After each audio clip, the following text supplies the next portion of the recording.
Vamos a continuar con nuestro estudio del discipulado. Recordemos que estamos haciendo unas predicaciones temáticas acerca del discipulado, tratando de concretar un discipulado para la iglesia con miras a que como iglesia empecemos a trabajar en forma en el Evangelio. Eh, Estoy convencido de que el Señor nos ha llamado a hacer más de lo que hacemos, que podemos hacer mucho más de lo que hemos hecho, que estamos llamados a eso y para eso tenemos que organizarnos y por eso estamos haciendo este tema del discipulado. La idea es que todos nosotros podamos trabajar en, en el crecimiento de las personas que llegan aquí, que son nuevas. Yo lo estoy haciendo hasta este momento y les digo, en mi experiencia, las personas que llegan nuevas tienen muchas luchas, ¿no? Con el pecado, con su antigua forma de vivir, y no les es tan fácil, no les es tan fácil sostenerse. Cada vez que vean que alguien llegó a la iglesia, acuérdense de eso. No es fácil empezar en el camino del Señor. Tampoco es fácil seguir adelante y perseverar hasta el final, pero el comienzo es difícil. Siempre en ese momento todo como que todo se organiza en contra para que las personas que están empezando, pues sencillamente se aparten. Entonces, ahí estamos nosotros como iglesia para fortalecerlas a través del discipulado, ¿no? Estamos es para enseñarles, recordemos que somos guardados por Dios mediante la fe, ¿cierto? Y esa es la idea, que nosotros podamos ser de ayuda para las personas que llegan a la congregación y que necesitan ese discipulado. El discipulado se trata de 10 temas específicos, 10 temas que son necesarios para la persona cuando llega. Temas que van, si ustedes se dan cuenta, todos van enfocados hacia el Evangelio, hacia entender el Evangelio. Cuando ustedes van al libro de los Hechos, dice que después de que ellos, la primera ronda o la primera predicación que hace Pedro y trae una gran cantidad de creyentes, lo que dice la Biblia que hicieron la iglesia después de eso, es que con muchas palabras les testificaban acerca del Señor Jesús, con muchas palabras. Es decir, ya les dieron la bienvenida, pero ¿los dejaron ahí? No. Ellos con muchas palabras les volvieron a enseñar, les repitieron, porque el único que puede obrar salvación en un corazón es Dios a través del Evangelio, ¿cierto? Entonces, la idea es que nosotros podamos tener este discipulado de 10 temas. Entonces, continuamos con esta serie de temática del discipulado. La forma en que vamos a trabajar, ya les he dicho, la primera parte tiene que ver con nosotros, los que vamos a enseñar, que es como convencernos de por qué ese tema es importante para nuestra congregación, para las personas que llegan nuevas. Y la segunda parte va enfocada en las personas nuevas, que es prácticamente la enseñanza, lo que es la enseñanza que vamos a dar a las personas nuevas. Se trata de que nosotros estemos capacitados para enseñar y que podamos ayudar a las personas en su proceso de enfocarse y y asentarse en la congregación como parte de la iglesia. Amén. Entonces, eh, esta es la cuarta clase realmente, pero nosotros vimos en la introducción. Si ustedes recuerdan, en la introducción hablamos del discipulado. ¿De qué es el discipulado? Dijimos que el discipulado es seguir a Cristo, ¿recuerdan? Y seguir a Cristo, el discipulado como lo pinta Dios o como lo manifiesta Jesús en el Nuevo Testamento, el discipulado es fácil. ¿Qué dicen ustedes? ¿Es fácil? No. Recuerda que es el discipulado, si alguno quiere, dice, seguir a Cristo, ¿qué tiene que tomar? Su cruz y seguirle. ¿Recuerdan? El discipulado es sinónimo de ¿qué? Es sinónimo de morir, es sinónimo de negarse. Y entonces dijimos que si eso es el discipulado, si el discipulado es morir, es negarse, es seguir a Cristo, es honrarle como Señor, pues el discipulado es muy difícil de aceptar por las personas, ¿o no? Es muy difícil. Generalmente queremos ser independientes y decir, yo vivo mi vida como yo quiera, punto, ¿cierto? Así vive la mayoría. Venir a Cristo y escuchar que el discipulado es tome su cruz y sígame, pues obviamente que es difícil. Dijimos que la única manera en que una persona acepta un llamado como estos es por la obra de ¿quién? De Dios, ¿cierto? A través del Evangelio. Por eso el primer punto que vimos en nuestro discipulado es, ¿qué es el Evangelio? ¿Recuerda? Ese fue el primer punto, ¿qué es el Evangelio? Luego, nosotros avanzamos,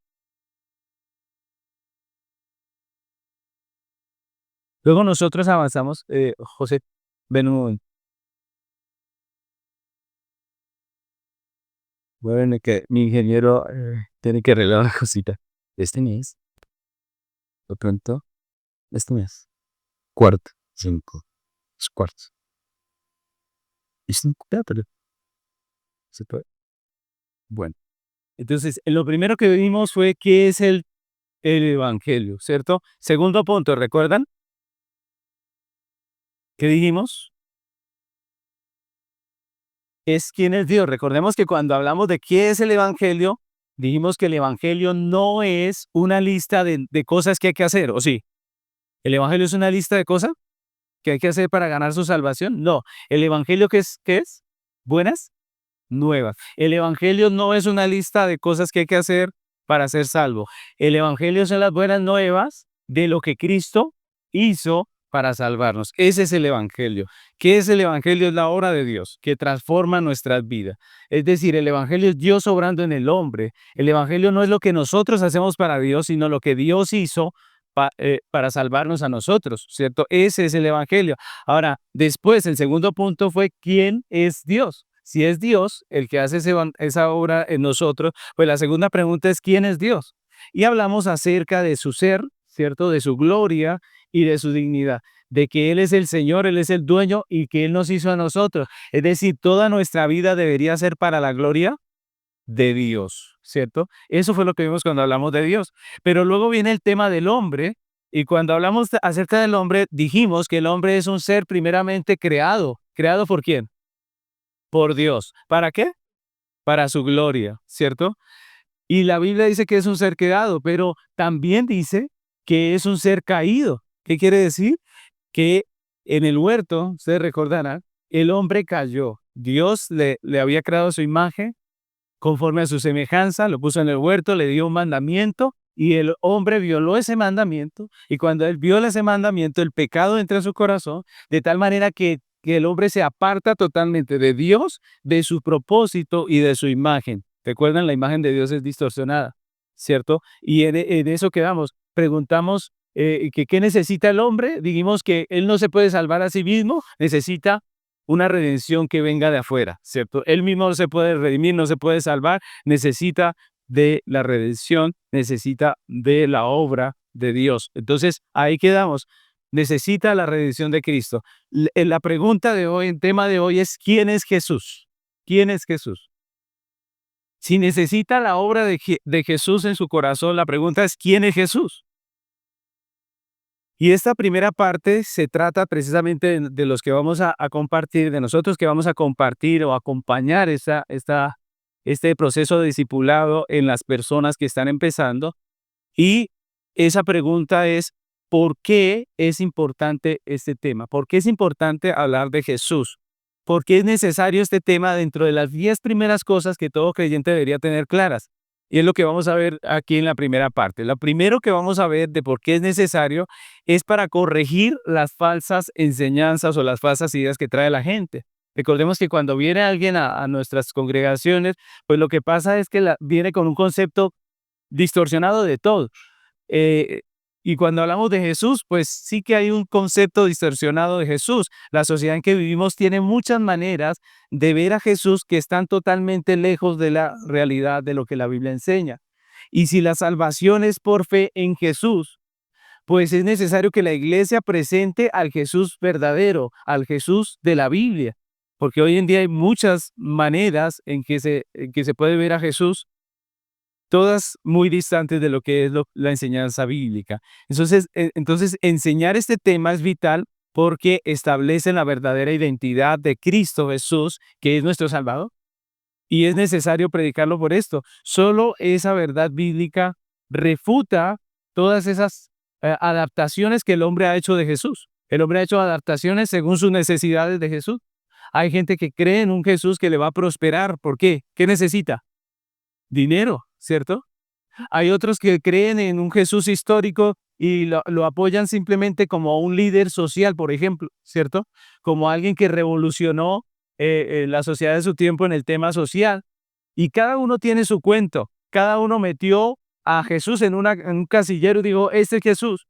Cuando vienen a nuestras iglesias, Necesitamos que ellos cambien ese concepto que tengan de Jesús y aprendan qué dice la Biblia acerca de Jesús. Eso es lo que vamos a hacer y por eso es necesario este punto cuarto. En la actualidad Jesús es visto meramente como un hombre, por muchos, un hombre que vivió en el siglo primero, que fundó una religión importante. Mucha gente admira a Jesús como un líder, mucha gente admira a Jesús, recuerda a Jesús. Ahorita en la Navidad muchos están celebrando el nacimiento de Jesús, pero no tienen idea de quién es realmente Jesús. Y para eso está la iglesia, para enseñar a las personas quién es verdaderamente Jesús. Si la gente no sabe que Él es Dios, pues no le va a dar una honra como a Dios, ¿no? Si la gente no sabe que Él es el creador del universo, el Señor del universo, pues no le va a dar honra como a Dios. Muchos tratan a Jesús como hablamos acerca de Dios, como un mandadero, ¿no? Pero la Biblia nos dice que Él es el Señor, el Todopoderoso. Juan capítulo 17, versículo 3 dice muy claramente, y esta es la vida eterna, que te conozcan a ti, el único Dios verdadero, y a Jesucristo, a quien has enviado.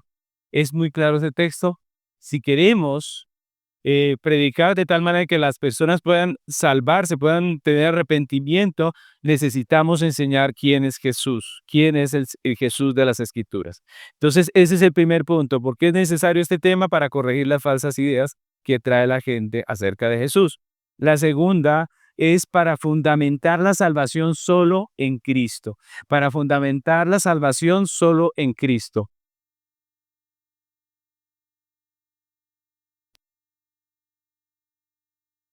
La Biblia enseña que para el hombre pecador la salvación solamente está en Cristo. Jesús lo determinó así, Él lo habló así, lo enseñó así, dijo, Él mismo habló acerca de sí mismo diciendo que Él es el único camino al Padre. Es decir, no hay salvación sino en Jesús. Y por eso es importante enseñar esta doctrina de quién es Jesús. Hechos 4:12 dice la palabra del Señor. Y en ningún otro hay salvación, porque no hay otro nombre bajo el cielo dado a los hombres en que podamos ser salvados o salvos. Entonces, claramente, el texto nos muestra que si no enseñamos quién es Jesús, pues no va a haber salvación. Necesitamos enseñar quién es Jesús. Las personas buscan otros mediadores entre Dios y el hombre. Las personas quieren poner en lugar de Jesús algún santo, algún ángel, algún líder. Pero la Biblia nos dice que solamente hay un mediador entre Dios y los hombres y es Jesús. Muchos no entienden esa realidad, no entienden que Jesús es suficiente y que Él es el único calificado para mediar entre Dios y los hombres y por eso la doctrina que vamos a enseñar nos va a fundamentar en esa verdad. Ahora, recordemos que esa fue una de las doctrinas de la Iglesia Reformada. Esta era una de las 5 solas, solo Cristo, ¿recuerda? Solo Cristo, esa era una de las premisas de los reformadores. ¿Por qué? Porque solamente en Cristo hay salvación, no hay otro en cual las personas puedan ser salvas. Y esa fue una corrección directa a la iglesia de su tiempo, a la iglesia de la época, que había añadido otros intermediarios y otros requisitos para salvación, y no predicaban a Jesús como el único medio, el único mediador. La frase tenía 2 implicaciones. Primero, que Jesucristo es el único mediador y la única fuente de salvación entre Dios y los hombres. Y esa verdad importante necesita volver a ser enseñada. Y finalmente, la tercera razón por la cual debemos enseñar esta doctrina de quién es Jesús es para ofrecer esperanza y confianza absoluta. Mis hermanos, así como hay personas que tienen un concepto muy relajado acerca de quién es Jesús, otros tienen un concepto muy severo y legalista acerca de quién es Jesús. Ya se pasan al otro lado, ¿no? Ya no son tan relajados, sino que ven a Jesús como terrible, como alguien demasiado severo, con un legalismo terrible, y eso obviamente les acerca del evangelio bíblico, que son buenas nuevas.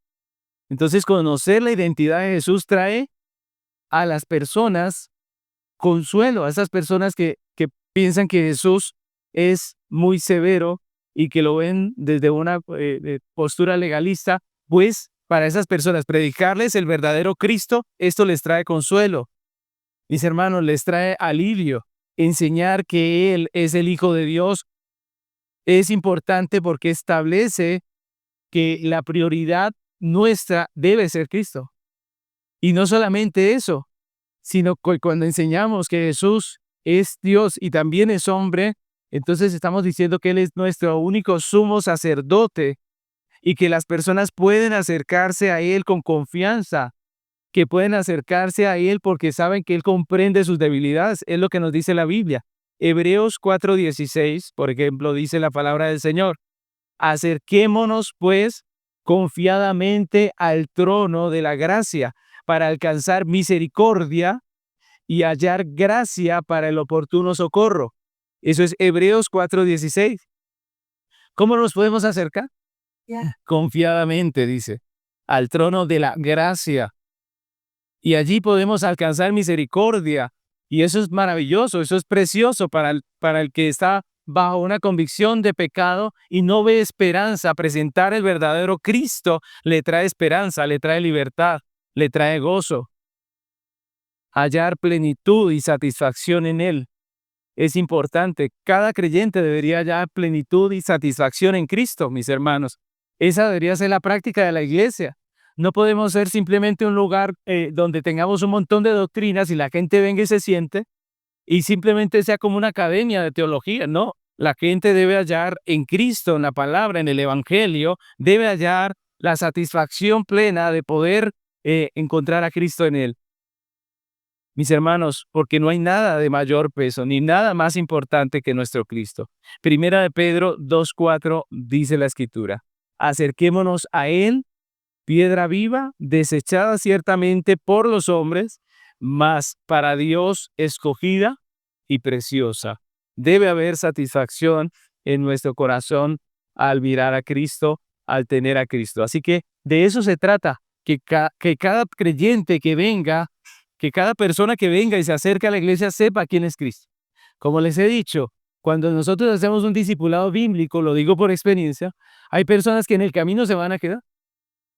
Hay personas que al ver quién es Dios, quién es Jesús realmente, pues se quedan porque Dios las convence y siguen adelante. Otros sencillamente van a decir: si ese es el Jesús al que ustedes adoran, yo por allá no voy, no vuelvo, ¿cierto? Pero nosotros debemos predicar al Cristo de la Biblia, al Cristo de las Escrituras. Así que vamos a pasar a la lección, a lo que vamos a enseñar, ¿no? Esta es la parte donde vamos a enseñar, donde vamos a tener el curso que vamos a dictar a las personas. Así que vamos a comenzar. Entonces comenzamos con la lección 4, ¿quién es Jesús? Y si yo preguntara en esta mañana, ¿quién es Jesús? Si hiciéramos una encuesta por ahí preguntándole a las personas, ¿quién es Jesús? Pues seguramente encontraremos una cantidad de respuestas todas diferentes. ¿Por qué? Porque hoy en día las personas ven a Jesús de diferentes maneras. Prácticamente cada quien acomoda la figura de Jesús a lo que quiere, ¿no? A sus inclinaciones políticas, a sus deseos egoístas, a lo que sea. Cada quien acomoda a Jesús a un patrón que le interesa, que le es conveniente y punto. Entonces muchos ven a Jesús como un simple mortal, como un líder religioso, como un profeta o alguien más en medio de todos los profetas.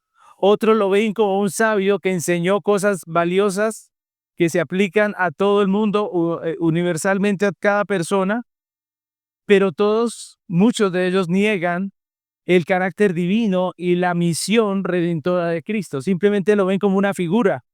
Otros lo ven como un ícono de resistencia política, de resistencia social, un símbolo de amor abstracto, sin reconocer la obra de salvación que Él hizo en la cruz del Calvario. Mis hermanos, esto refleja la idolatría que hay en nuestra cultura. Eso es idolatría. ¿Recuerdan que lo vimos cuando hablamos de Dios? Hacer un Dios diferente al que está en las Escrituras es idolatría. Eso es lo que enseña la Biblia. Y la cultura en la que nos encontramos es muy idólatra. Adaptan a Jesús a sus propias categorías, a lo que ellos desean. La verdadera respuesta a la pregunta, ¿quién es Jesús? ¿Dónde estará? en la Biblia, en el libro que nos habla acerca de él, que es la palabra de Dios, en los evangelios. Y es lo que vamos a hacer hoy. Vamos a hacer un estudio de quién es Dios, quién es Jesús, según las Escrituras. ¿Quién es Jesús dentro de las Sagradas Escrituras? ¿Qué nos enseñan las Escrituras de Jesús? Recordemos que las Escrituras, la palabra de Dios, son inspiradas y son la revelación propia de Dios de sí mismo. Entonces vamos a ver quién es Jesús. Vamos a contestar esa pregunta. La primera cosa que podemos decir, lo primero que podemos decir acerca de quién es Jesús es que Jesús es el Logos. Jesús es el Logos. Y vamos a ver qué quiere decir eso.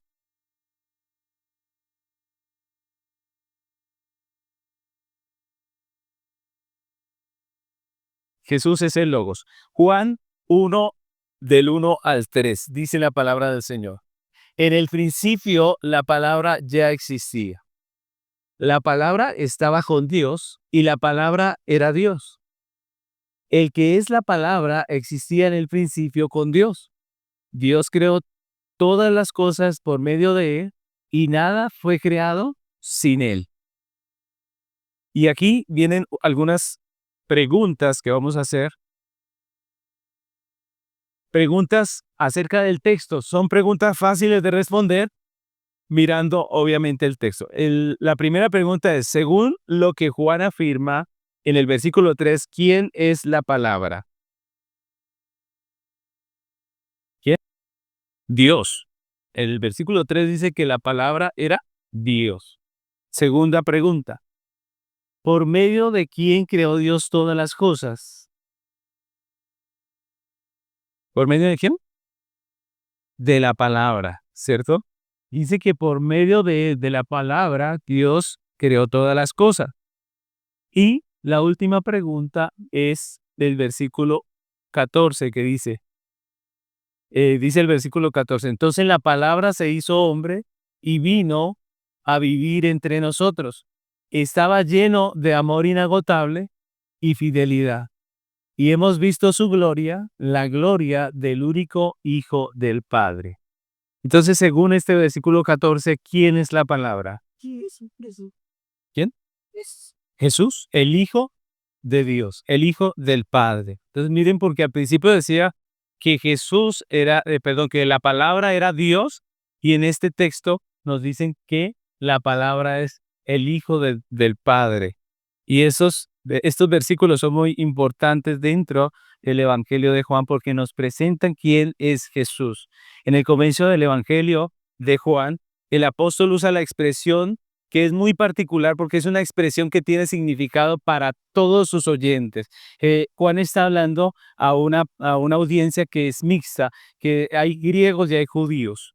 Y para los griegos y para los judíos, para cada uno de ellos, la palabra que el apóstol usa aquí es importante, tiene alguna trascendencia para cada uno de ellos. ¿Cuál es la palabra que usa aquí?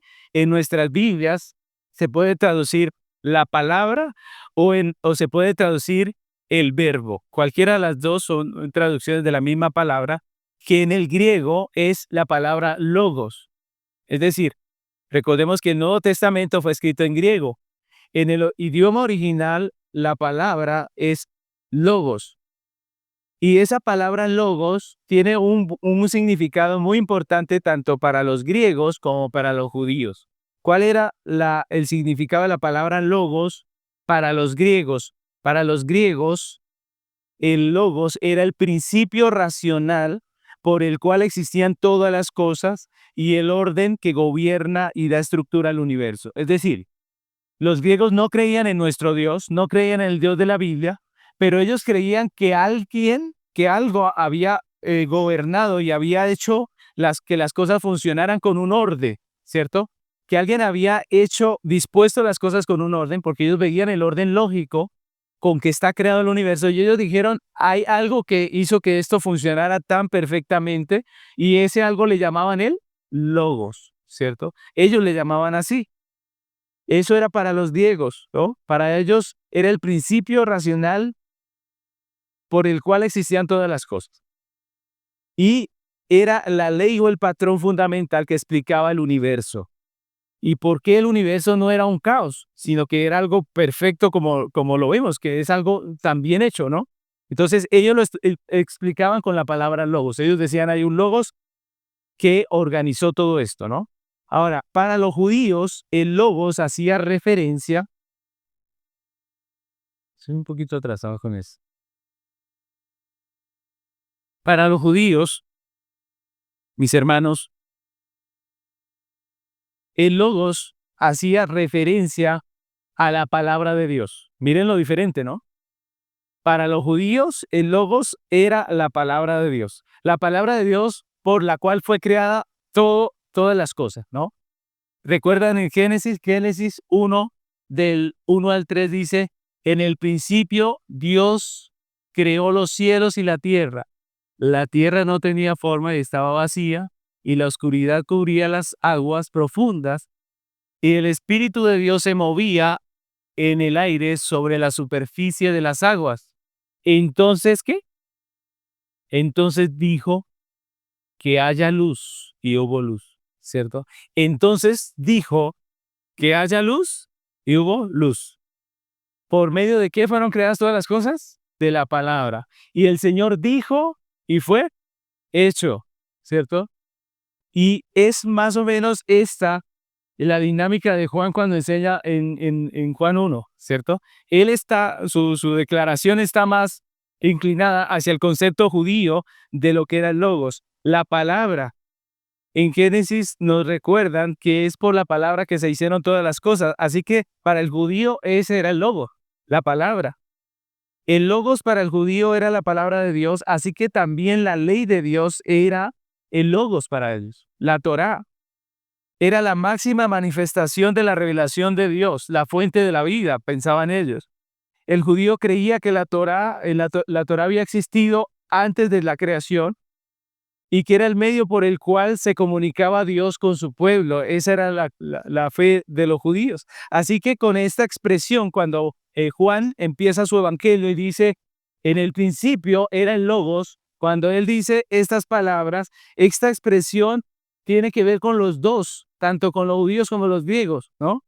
Y cuando dice esto, Juan está corrigiendo el pensamiento griego y les muestra que el logos no es simplemente un principio que rige el orden del universo, sino que el logos es Dios. El logos es Dios. Él está corrigiendo el entendimiento de los griegos y está diciendo que ese logos, el significado de la vida y de toda la existencia, es Dios.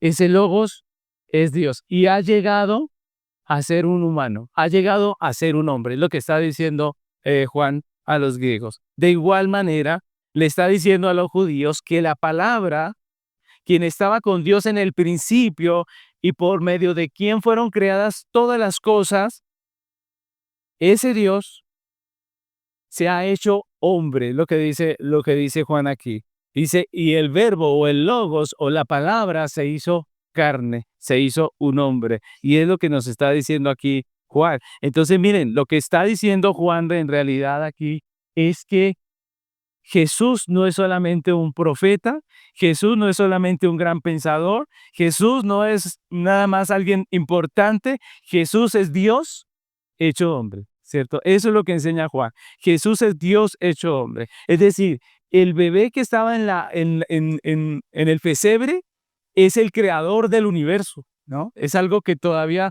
desafía nuestra mente, ¿no? ¿Cómo es posible? El bebé que estaba allí en ese pesebre es el creador del universo, el que nos ha dado vida, el que hizo todas estas cosas, del que hablamos en el capítulo 2. Y eso en el tema 2, ¿no? De nuestra enseñanza. Así que esto es desafiante, obviamente, para las personas que lo están escuchando. Es Dios hecho hombre. Lo que Juan está diciendo es eso. Mateo capítulo 1, versículo 23. Miren lo que dice. Mateo 1:23. Dice, mire, la Virgen concebirá un niño, dará a luz un hijo y lo llamarán Emanuel, que significa Dios está con nosotros. ¿Quién era el niño del pesebre? Dios con nosotros. Mateo escribe en su evangelio para mostrar que Jesús es el cumplimiento de las escrituras hebreas.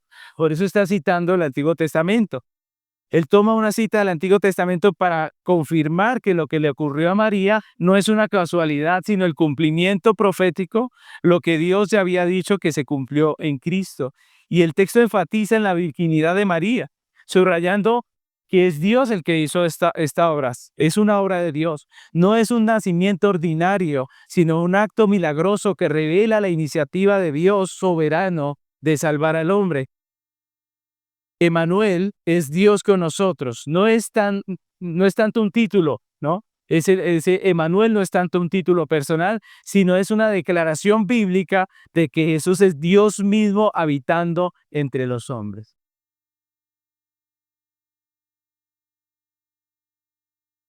Y vamos a ver también cómo esa realidad de que Jesús es Dios no es solamente algo que hablaron las personas acerca de él, sino que también durante su ministerio terrenal, Jesús lo manifestó. Jesús declaró ser el Hijo de Dios. Mientras que él estuvo en su ministerio terrenal, siempre declaró su divinidad. Incluso esa fue una de las razones por las cuales los religiosos lo condenaron, porque ellos creían que era una blasfemia que Jesús se hiciera igual a Dios. Así dijeron los religiosos cuando acusaron a Jesús, dijeron es que él se hace igual a Dios, porque él siempre manifestó su deidad. Hay muchos pasajes en los evangelios donde Jesús manifiesta su deidad, pero vamos a ver uno que está en Mateo 28, del 18 al 20. Recordemos que esto es cuando Jesús ya murió en la cruz y resucitó y va a ascender, y antes de ascender, él habla a sus discípulos, le da este texto que es la Gran Comisión, ¿cierto? Y en esa Gran Comisión él declara su deidad. Miren lo que dice, Jesús se acercó y dijo a sus discípulos, se me ha dado toda autoridad en el cielo y en la tierra. ¿Qué quiere decir esta parte del texto? Se me ha dado toda autoridad. Quiere decir que él tiene toda autoridad o poder, que también quiere decir esa palabra, sobre todo. Es decir, él está declarando que es el todopoderoso, que él tiene poder total. Y luego dice, por lo tanto, vayan y hagan discípulos a todas las naciones, bautizándolos en el nombre del Padre y del Hijo y del Espíritu Santo. ¿Qué quiere decir ese texto que vemos ahí? Que el bautismo se hace en el nombre de Dios. Y se hace en el nombre de Dios. ¿De Dios qué? Padre, Hijo y Espíritu Santo.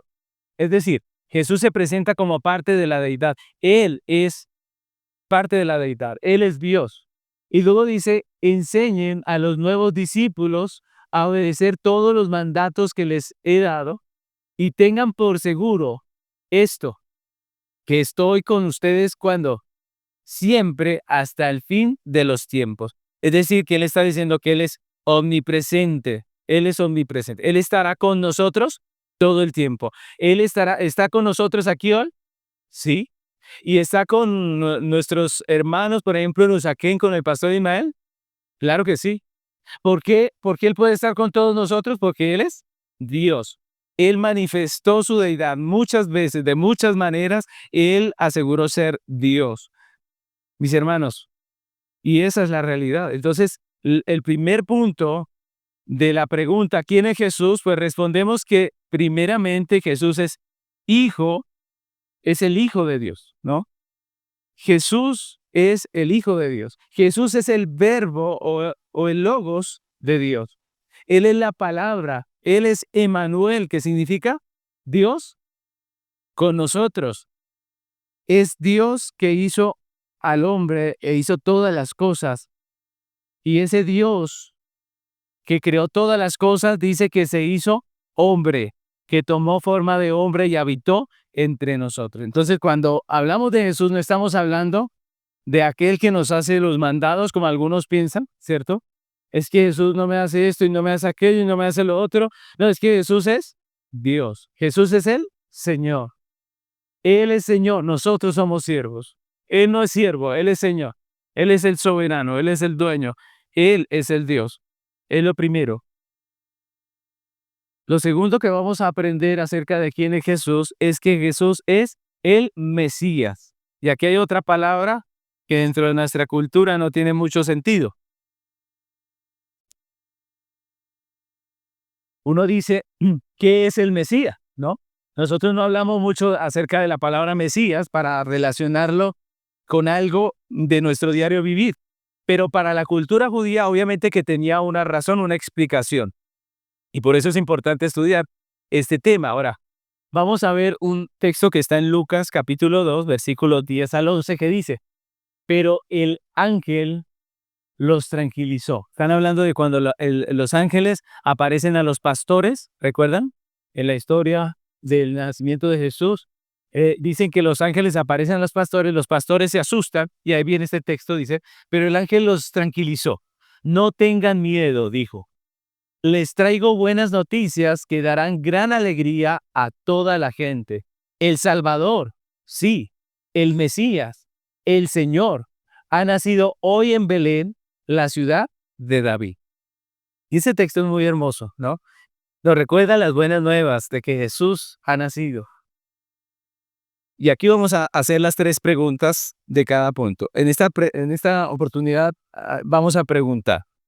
Primero, ¿qué traía el ángel a los pastores? ¿Qué traía, según ese texto? Buenas nuevas, buenas noticias. Traía buenas nuevas. ¿Cómo se escribe buenas nuevas? Evangelio, ¿cierto? Traía el evangelio, las buenas nuevas. Segundo, ¿qué produciría las buenas noticias en la gente, según lo que dice el texto? ¿Qué produciría? Alegría, gozo, alegría en toda la gente, ¿no? En toda la gente, dice. Y luego dice, ¿cómo llamó el ángel al bebé que había nacido en Belén? ¿Cómo le llamó? Mesías. Le llamó el Salvador, el Mesías y el Señor. 3 nombres de Dios, ¿no? El Salvador, el Mesías y el Señor. Entonces, vamos a estudiar quién es el Mesías, ¿no? Porque el ángel les dice, ¿quién ha nacido? El Mesías, ¿no? Y si a nosotros, en nuestra cultura nos dice el Mesías, pues nosotros lo asociamos con Jesús porque ya sabemos que Jesús es el Mesías. Pero, ¿qué quería decir esa palabra? ¿Por qué el ángel usó esa palabra con los pastores? Miren que recordemos que los pastores no eran abogados ni nada, eran pastores. Pero él les dice el Mesías y ellos entendieron. ¿Qué quiere decir el Mesías? Entonces aquí el ángel usa 3 expresiones para referirse a aquel que había nacido, pero una de ellas es bastante significativa para cualquier judío. Un nombre que cuando lo escucharon estos pastores, pues tuvo que haberles causado un impacto tal vez mayor que el de ver unos ángeles, ¿no? Porque ver a los ángeles debió haber sido impactante. Muchos hablan por ahí que vieron un ángel por allí y otro ángel por allá, pero si ustedes van a la Biblia, cuando alguien tuvo una visión de un ser celestial, en realidad lo que hizo no fue decir, hola ángel, ¿cómo estás? No, sino que la Biblia dice que él se llenó de terror. Todas las visiones reales de ángeles en la Biblia causaron terror, dejaron a la gente sin alientos. Lo que ellos vieron tuvo que haber sido tremendo porque estas personas estaban asustadas. Entonces la Biblia nos dice que cuando ellos escucharon, se aterrorizaron, pero cuando ellos escuchan que el que nació es el Mesías, tuvo que haber causado un impacto aún mayor en sus corazones. ¿Por qué? El ángel les dijo, hoy ha nacido el Mesías. Esa es una frase, una palabra muy importante. El término Mesías, ¿qué significa? El término Mesías en hebreo o en griego se escribe el Cristo. Por eso vemos las 2 expresiones en la Biblia, ¿no? El Mesías o el Cristo. En las traducciones, el Mesías en hebreo, el Cristo en griego, ¿no? ¿Qué significa esa expresión? Significa ungido, ungido. Y se refiere al acto de derramar aceite sobre la cabeza de una persona para consagrarle a un oficio. Esa era una práctica que se hacía en el Antiguo Testamento. Si usted ha leído el Antiguo Testamento, ve cómo cuando se consagraba, por ejemplo, un rey, él se derramaba aceite sobre su cabeza y se ponía como un rey, se le consagraba al oficio. Lo mismo se hacía con el sacerdote. Nosotros que estamos leyendo Levítico, vemos cómo cuando Aarón iba a ser puesto como sacerdote, ¿qué hicieron? Lo ungieron, ¿cierto? Lo mismo cuando vemos a los profetas, también vemos que a los profetas los ungían para ponerlos en su oficio. Así que de eso habla la palabra Cristo o Mesías, ¿no? De ungido, ungido. Y entre los judíos esa expresión, la expresión el Mesías, pues evocaba la figura que Dios había prometido de un rey que iba a restaurar a Israel, de un rey que iba a libertar a Israel. El Mesías, el ungido, era el rey que Dios iba a poner en el futuro para restaurar a Israel, para libertarla, para darle salvación, ¿no? Entonces todo el que era judío sabía que había una promesa, que había muchas promesas en el Antiguo Testamento que decían que un día Dios iba a enviar al Mesías, al que iba a salvar, libertar a Israel. Y ellos hacían una asociación muy física, ¿no? Por ejemplo, en el tiempo de Jesús, ellos estaban bajo el dominio de Roma. Así que cuando ellos escuchaban que el Mesías venía, pues decía, va a llegar el que nos va a librar ¿de quién? De los romanos, ¿cierto? Esa era la asociación que hacían, una asociación muy física, muy literal del asunto, y decían, va a venir un descendiente de David que nos va a librar del dominio romano. Ese era el pensamiento de muchos. Pero el Antiguo Testamento hablaba de un Mesías que nos iba a traer libertad, que iba a traer salvación. Así que esa era la palabra Mesías, ungido, el rey. Esa era la expresión que se usaba. Entonces, para los pastores, como para la mayoría del pueblo, escuchar que el Mesías había nacido después de tantos años de esperarlo, pues debió haber sido algo muy impactante, ¿no creen? O sea, alguien que en todo el tiempo se había dicho, viene, el Señor lo va a enviar, Dios lo va a traer, y ellos ven unos ángeles que dicen, ha nacido el Mesías. Pues eso debió haber sido muy impactante para ellos, porque era que les estaban diciendo que un descendiente de David, un rey, había venido, estaba naciendo para libertar a su pueblo y para traer salvación a su pueblo.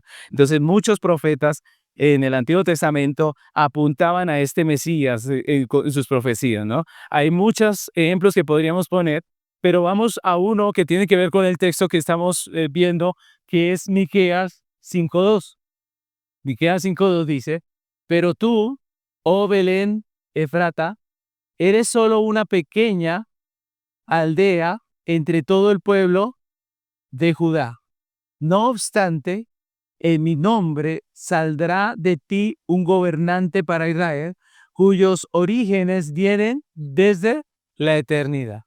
Es un rey eterno, es un rey eterno. Y es Miqueas el que lo está profetizando. Así son las profecías del Antiguo Testamento que hablan del Mesías.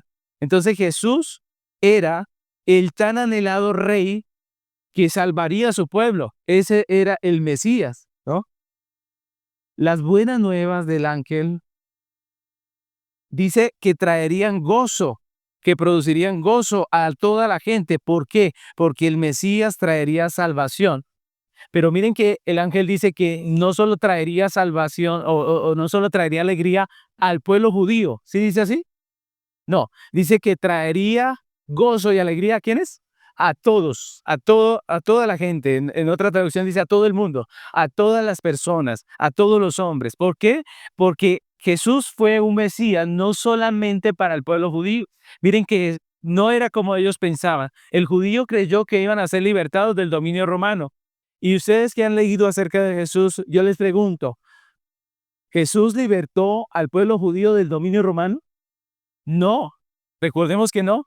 Él no libertó a los judíos del dominio romano. Él estaba hablando de una libertad mucho más grande y era la libertad del hombre caído. Él iba a dar libertad al hombre caído. Mis hermanos, ustedes recordarán que en el tercer punto de nuestro discipulado, que era acerca del hombre, vimos que el hombre estaba muerto después de la caída. El hombre quedó como muerto en sus delitos y pecados. Vimos que él terminó, al principio era un hombre creado a la imagen de Dios, ¿cierto? Que tenía una relación con Dios bonita, pero después del pecado se convierte en un enemigo de Dios, ¿recuerdan? Que necesita salvación.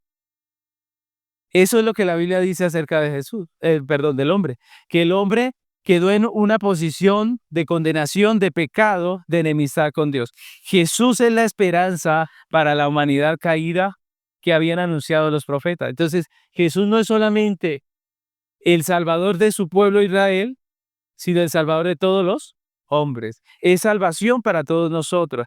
Jesús es la esperanza para el hombre caído del que hablamos en la anterior enseñanza. Mateo capítulo 1, versículos 20 y 21, miren lo que dice. Mientras consideraba esta posibilidad, están hablando de José, del padre de Jesús. Dice, mientras consideraban esta posibilidad, un ángel del Señor se le apareció en un sueño. José, hijo de David, le dijo el ángel, no tengas miedo de recibir a María por esposa, porque el niño que lleva dentro de ella fue concebido por el Espíritu Santo, y tendrá un hijo y lo llamarás Jesús, porque él salvará a su pueblo, ¿de qué? De sus pecados. Él salvará a su pueblo de sus pecados. Mire, no dijo, él salvará a su pueblo de los romanos. ¿O sí? No, él dijo, él salvará a su pueblo de su pecado. Eso es lo que hizo Jesús. Él es el Mesías que traería salvación de esa manera. Ahora, el texto sigue. Claro, hasta ahí. Él trajo salvación de esta manera. ¿Cómo? Con su muerte en la cruz. Jesús no venía a salvar a los judíos del dominio del imperio romano, como muchos creyeron, sino que él venía a salvar al hombre de su pecado. Es lo que la Biblia nos enseña. Para que todo aquel que en él cree no se pierda, mas tenga vida eterna. Para eso fue Jesús a la cruz del Calvario, para pagar por nuestros pecados, para que todo aquel que en él crea no se pierda, mas tenga vida eterna. Ahora, la palabra Mesías también nos recuerda la humanidad histórica de Jesús. La humanidad de Jesús. En el Antiguo Testamento se aplicaba a las figuras humanas la palabra ungido o Mesías. ¿Sobre quién se derramaba el aceite para consagrarlo? Sobre las personas, ¿cierto? Así que el hecho de que Jesús sea el Mesías nos está diciendo que Él fue una persona, Él fue un hombre. El título tiene un arraigo histórico, humano. Designa a alguien que ha sido elegido de entre el pueblo y no solamente una figura abstracta que no se puede tocar. No, Jesús era un hombre. El Mesías esperado era un descendiente ¿de quién? ¿Recuerdan? De David. De David. Así que era un hombre. Un rey que restauraría la justicia y libertaría a su pueblo. Y eso significa que para los pastores que escuchan esas buenas nuevas y para el pueblo, el Mesías era un hombre concreto, una persona. Recuerden que el ángel les dice que ha nacido hoy, ¿cierto? Nació un hombre. Así que el Mesías era un hombre. Jeremías 23:5 dice, pues se acerca la hora, dice el Señor, cuando levantaré un descendiente justo del linaje del rey David. Él será un rey que gobernará con sabiduría, hará lo justo y lo correcto por toda la tierra. Amén. Ahí está el profeta Jeremías hablando del Mesías como una persona, como un rey, como un descendiente humano de David. Así que la expresión el Mesías enfatiza que la salvación no viene de fuera de la humanidad, sino de alguien que es hombre, ¿no? Dios se hizo hombre para redimir al hombre, es lo que la Biblia nos dice. Dios se hizo hombre para redimir al hombre. Entonces, a la pregunta, ¿quién es Jesús? También debemos responder que Jesús es el Mesías, el Rey libertador, el descendiente humano de David que vino a salvar a los hombres ¿de qué? De sus pecados. Amén. Y ahí es donde viene nuestro tercer punto de quién es Jesús. ¿Quién es Jesús? Nuestro tercer punto decimos que Jesús es el único mediador. Jesús es el único mediador. Primera Timoteo 2:5 dice así, pues hay un Dios y un mediador que puede reconciliar a la humanidad con Dios. Y es el hombre Cristo Jesús. La pregunta, vamos a hacer las preguntas. Primera, según el texto, ¿cuántos dioses hay en realidad? ¿Qué dice? Uno nomás, ¿cierto? Segundo, dice, ¿cuántos mediadores hay entre Dios y los hombres? Uno también, ¿cierto? ¿Quién es ese mediador según este texto? Es Cristo Jesús. Solamente hay uno, no hay nadie más, según lo que dice el apóstol Pablo aquí en Timoteo. Ahora, ¿por qué decimos esto? Vamos a estudiar un poco acerca de Jesús como mediador. El mediador, si nosotros vemos en la Escritura, nosotros hemos visto que a causa del pecado, la relación entre Dios y los hombres estaba rota prácticamente. Era una relación de enemistad, de justa condenación contra el hombre, porque el hombre había pecado, se había rebelado a lo que Dios le había mandado. Y este versículo deja claro que solo hay un mediador que puede reconciliar a la humanidad con Dios. Es decir, ¿quién puede arreglar ese problema? ¿El hombre mismo? No. Pero hay un mediador que puede arreglar ese problema y reconciliar a la humanidad con Dios. ¿Quién es? Jesucristo. ¿Por qué solo Jesús? ¿Por qué solo Él es el mediador? Porque la persona que podía solucionar este problema y podía mediar entre Dios y los hombres tenía que ser Dios, pero también tenía que ser hombre. Y ese requisito, el único que lo cumple y que lo puede cumplir es Jesucristo. Nadie más. Dijimos que Jesús es el Logos, ¿recuerdan? Y el Logos quiere decir que Dios mismo, el que estaba desde el principio, el que creó todas estas cosas, vino y se hizo hombre. Así que Jesús es Dios. El Logos quiere decir que Jesús es Dios. Y el Mesías nos recuerda que Jesús es hombre, es un descendiente de David. Y el único que cumple ese requisito de ser Dios y también ser hombre es solamente Jesús. Él es el Dios hombre, el único mediador, el único que puede mediar. Entonces alguien puede decir, pasó, pero yo creo que el fulano es mediador. O aquel también es mediador. Incluso nosotros podemos ser mediador. Pero la Biblia dice que en realidad solamente hay un mediador entre Dios y los hombres, uno que puede reconciliar al hombre con Dios, y es Jesucristo, nada más. Porque solamente Él es Dios y a la vez es hombre. Entonces la pregunta es, ¿por qué el mediador tenía que ser Dios? ¿Por qué el mediador tenía que ser Dios? Entonces decimos que el mediador tenía que ser Dios para darle dignidad y eficacia a sus sufrimientos, obediencia e intercesión, y satisfacer así la justicia de Dios para siempre. Es decir, si un hombre muere por sus pecados, está pagando por los suyos propios, nada más, ¿cierto? Pudiera que un hombre, digamos, inventémonos esto, un hombre no pecó, que eso no es cierto porque todos los hombres somos pecadores, lo hemos aprendido, pero que uno no pecó y él quiere morir por todos nosotros, ¿valdría su muerte por todos nosotros? No, tal vez valdría por él, pero nada más. Pero tenía que ser Dios para que su muerte tuviese la eficacia y la satisfacción de Dios. Solamente Él podía hacerlo. Y es lo que nos dice la palabra de Dios en Hebreos. Ay, perdónenme, yo ya estoy en otro, ¿cierto? Perdónenme. Ay, mire ahora lo que dice. Aquí sí es.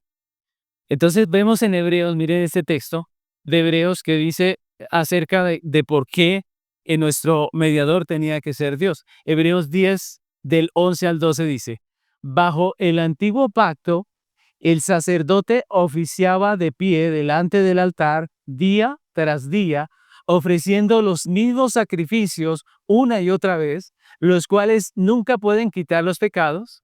Pero nuestro sumo sacerdote se ofreció a sí mismo a Dios como un solo sacrificio por los pecados, válido para siempre.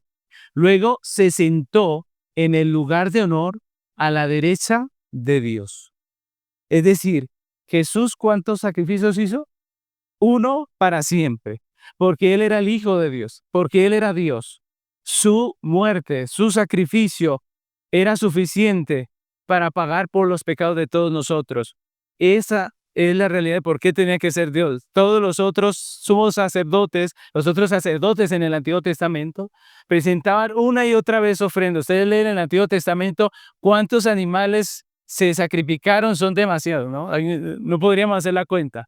Pero Jesús, con un solo sacrificio, hizo la obra por todos nosotros, pagó por todos nuestros pecados. Solo la ofrenda del Hijo de Dios, el gran sumo sacerdote, podía satisfacer la justicia de Dios y limpiar los pecados de todos nosotros, reconciliándonos con Dios y dándonos vida eterna. Solamente el sacrificio del Hijo de Dios. Entonces, por eso tenía que ser Dios.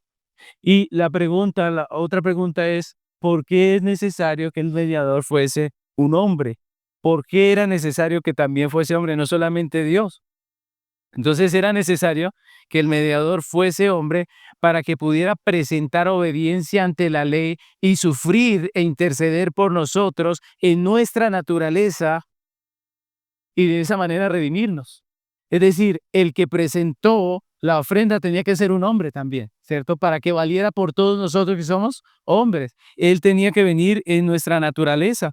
Y es lo que nos dice Hebreos capítulo 2, versículo 14, que dice, debido a que los hijos de Dios son seres humanos, hechos de carne y sangre, el Hijo también se hizo de carne y sangre, pues solo como ser humano podía morir y solo mediante la muerte podía quebrantar el poder del diablo, quien tenía el poder sobre la muerte.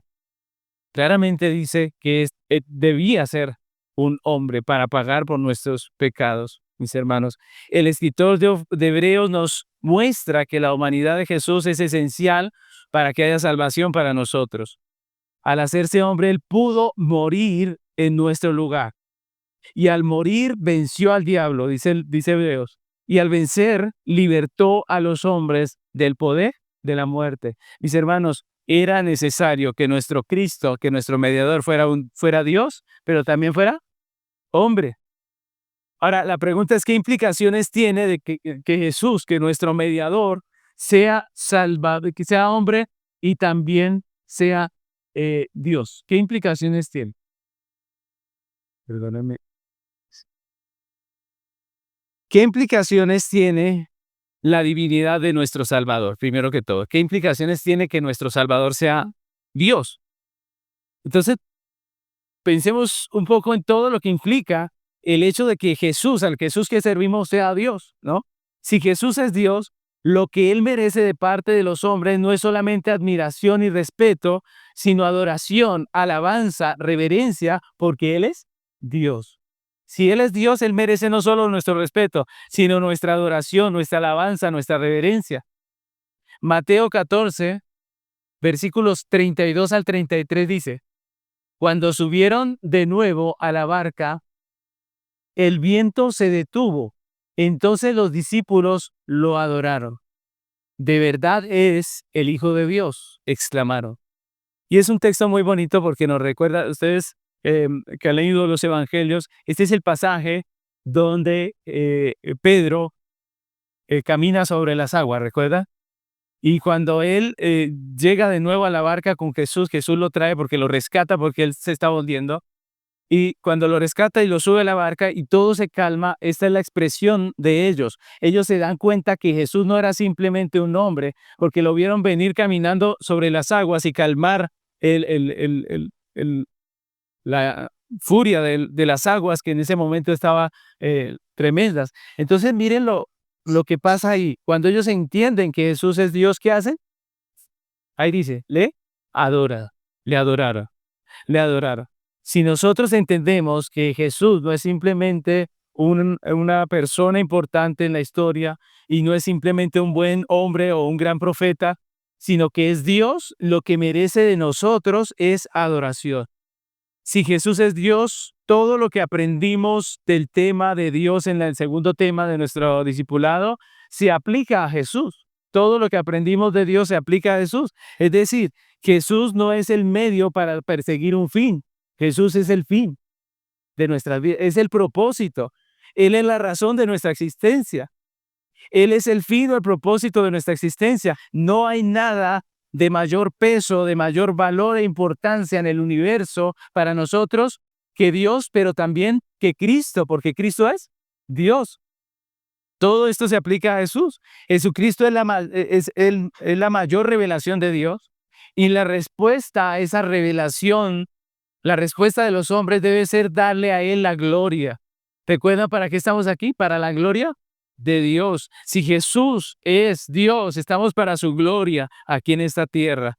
Es en Él que nuestro corazón debe hallar plenitud, debe hallar satisfacción y gozo en Cristo. Eso es lo que significa que Jesús sea Dios para nosotros. Nosotros le debemos reverencia, adoración, gloria, porque Él es Dios. Jesús es Dios, por lo tanto, nuestra redención es segura, porque nuestro Redentor será nuestro juez en el último día. Si Jesús es Dios, nuestra redención es segura porque nuestro Redentor será nuestro juez en el último día. Es garantizada. Si Jesús es Dios, hay esperanza para el mundo en tiniebla, porque no estamos hablando de una persona y de un gran líder, estamos hablando del Dios, del eterno, del soberano. Mis hermanos, hay implicaciones reales para nosotros si Jesús es Dios. Y lo mismo, la pregunta, si nuestro Redentor es hombre, ¿qué implica? ¿Qué implica la humanidad de Jesús? Si Jesús fue verdadero hombre, como lo dicen las Escrituras, pues tenemos un Redentor que comprende nuestras debilidades. Tenemos un Redentor que sabe lo que es estar en nuestra situación. Tenemos un Redentor que nos comprende. Y si Él solamente hubiese sido Dios, no sabría, no habría experimentado, más bien, porque Él lo sabe todo, pero no habría experimentado lo que es ser hombre. Pero la Biblia nos dice que Él fue hombre y por tanto nosotros tenemos ese consuelo. Miren lo que dice Hebreos capítulo 4, versículos 14 y 16. Dice, por lo tanto, ya que tenemos un gran sumo sacerdote que entró en el cielo, Jesús, el Hijo de Dios, aferrémonos a lo que creemos. Y sigue el texto diciendo, nuestro sumo sacerdote comprende nuestras debilidades porque enfrentó todas y cada una de las pruebas que enfrentamos nosotros. Sin embargo, Él nunca pecó. Así que acerquémonos con toda confianza al trono de la gracia de nuestro Dios. Allí recibiremos su misericordia y encontraremos la gracia que nos ayuda cuando más la necesitemos. Mis hermanos, ese es un consuelo para la iglesia. Si el Señor se hizo hombre y habitó entre nosotros, quiere decir que tenemos un Mesías, un mediador que comprende nuestras realidades. Jesús vivió la experiencia humana completa, enfrentó pruebas reales, pero sin pecado. Podemos acudir a Él, dice la Escritura, con toda confianza en medio de nuestras luchas, de nuestros problemas, de nuestras necesidades, porque nuestro mediador también es hombre. Así que vamos a concluir nuestra enseñanza. Concluimos diciendo que Jesús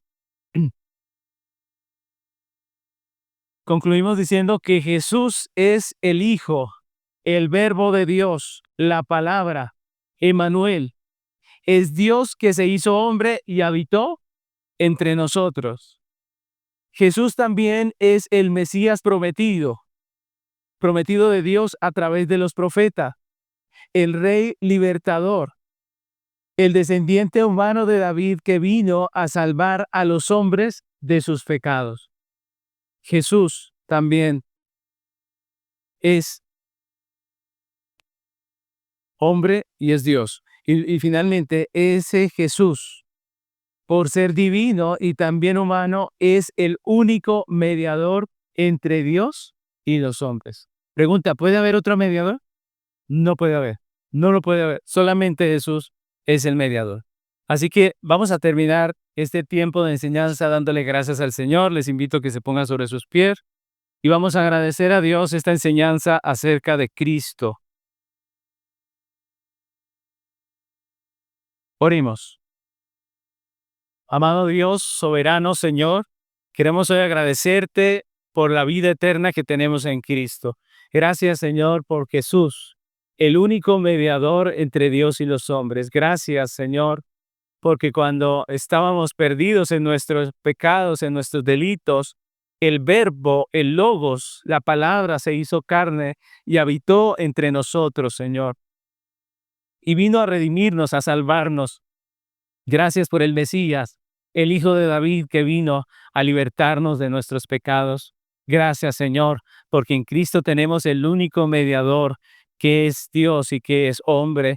y el único, Señor, que nos puede redimir y salvar, el único que pudo arreglar nuestro problema legal, nuestro problema eh, relacional con nuestro Dios y nos dio vida eterna y nos dio una nueva realidad. Gracias, porque antes éramos enemigos de Dios, pero ahora somos hechos hijos de Dios por tu gracia. Queremos agradecerte por toda esa misericordia y pedirte, Señor, cada día que nos ayudes a crecer, Señor, en la fe, a comprender cada día más quién eres tú. Guárdanos, Señor, de pensar en ti, Señor, de una manera equivocada, de una manera que no es correcta, que no es bíblica. Líbranos, Señor, de hacer un Jesús a a nuestros propios criterios. Líbranos, Señor, y ayúdanos a confiar en el Cristo de la Biblia, en ese que es Señor, en ese que es Salvador, en ese que es Dios, en ese que es hombre, en ese que es nuestro único mediador, Señor. Te damos muchas gracias por tu misericordia, por lo que nos enseñas. Bendice tu iglesia, Padre, en el nombre de Cristo Jesús. Amén.